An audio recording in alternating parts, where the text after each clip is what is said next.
descansaban decenas de objetos, llaves de todas las formas, monedas de distintos metales, candiles apagados, trozos de ropa vieja y, en medio de todo, un libro abierto. Las páginas eran negras y en ellas brillaban símbolos plateados que se retorcían como si estuvieran vivos. Tomás dio un paso al frente, incapaz de apartar la vista. El murmullo de voces se hizo más fuerte. Venía de todas partes, como si las piedras mismas susurraran. Algunas frases eran incomprensibles, otras estaban en su propio idioma, claras y crueles. Siéntate. Toma tu lugar. Todos dejan algo. Todos reciben algo.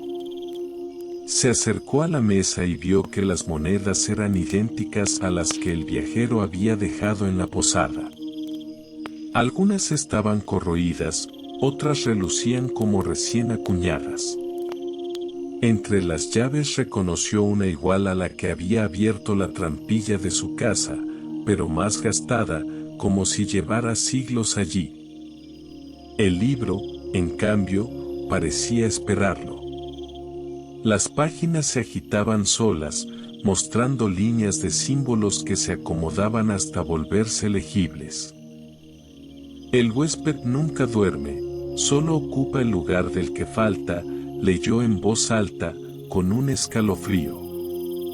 Al pronunciar las palabras, una sombra surgió frente a él.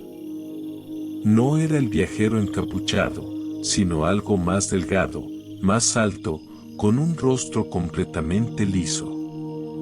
Avanzó sin ruido y se detuvo al otro lado de la mesa. Tomás apretó la lámpara apagada contra su pecho, como si pudiera protegerlo. ¿Qué quieres de mí?, preguntó. La figura extendió una mano y señaló el libro. Tomás bajó la vista y vio que las letras se habían transformado en una frase sencilla: entrega o conserva. El suelo vibró bajo sus pies. Una segunda puerta se abrió al fondo de la sala, mostrando un corredor que descendía aún más, iluminado por resplandores lejanos. Desde allí provenía el murmullo de voces, más intenso, como un océano de susurros.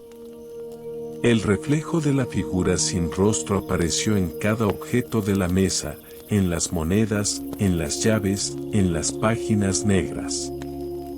Era como si estuviera en todas partes al mismo tiempo.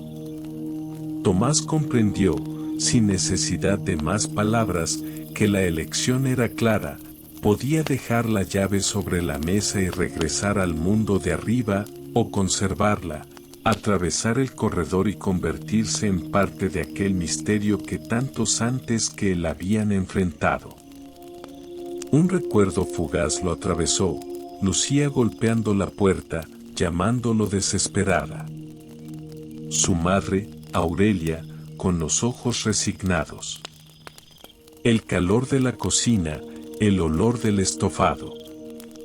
Todo eso parecía tan lejano ahora, como si perteneciera a otra vida. El murmullo de voces se volvió un canto. El aire vibraba con una cadencia que lo invitaba a quedarse. Tomás levantó la mano, indeciso, y la acercó a la llave. El metal estaba helado, y sin embargo, ardía en su palma. La figura sin rostro inclinó la cabeza, esperando. De repente, el espejo apareció otra vez. No estaba colgado en la pared, sino suspendido en el aire sobre la mesa. En su superficie, Tomás vio la posada, la cocina vacía, el fuego extinguido, Lucía sola en el pasillo con la vela. En sus ojos había una mezcla de miedo y esperanza.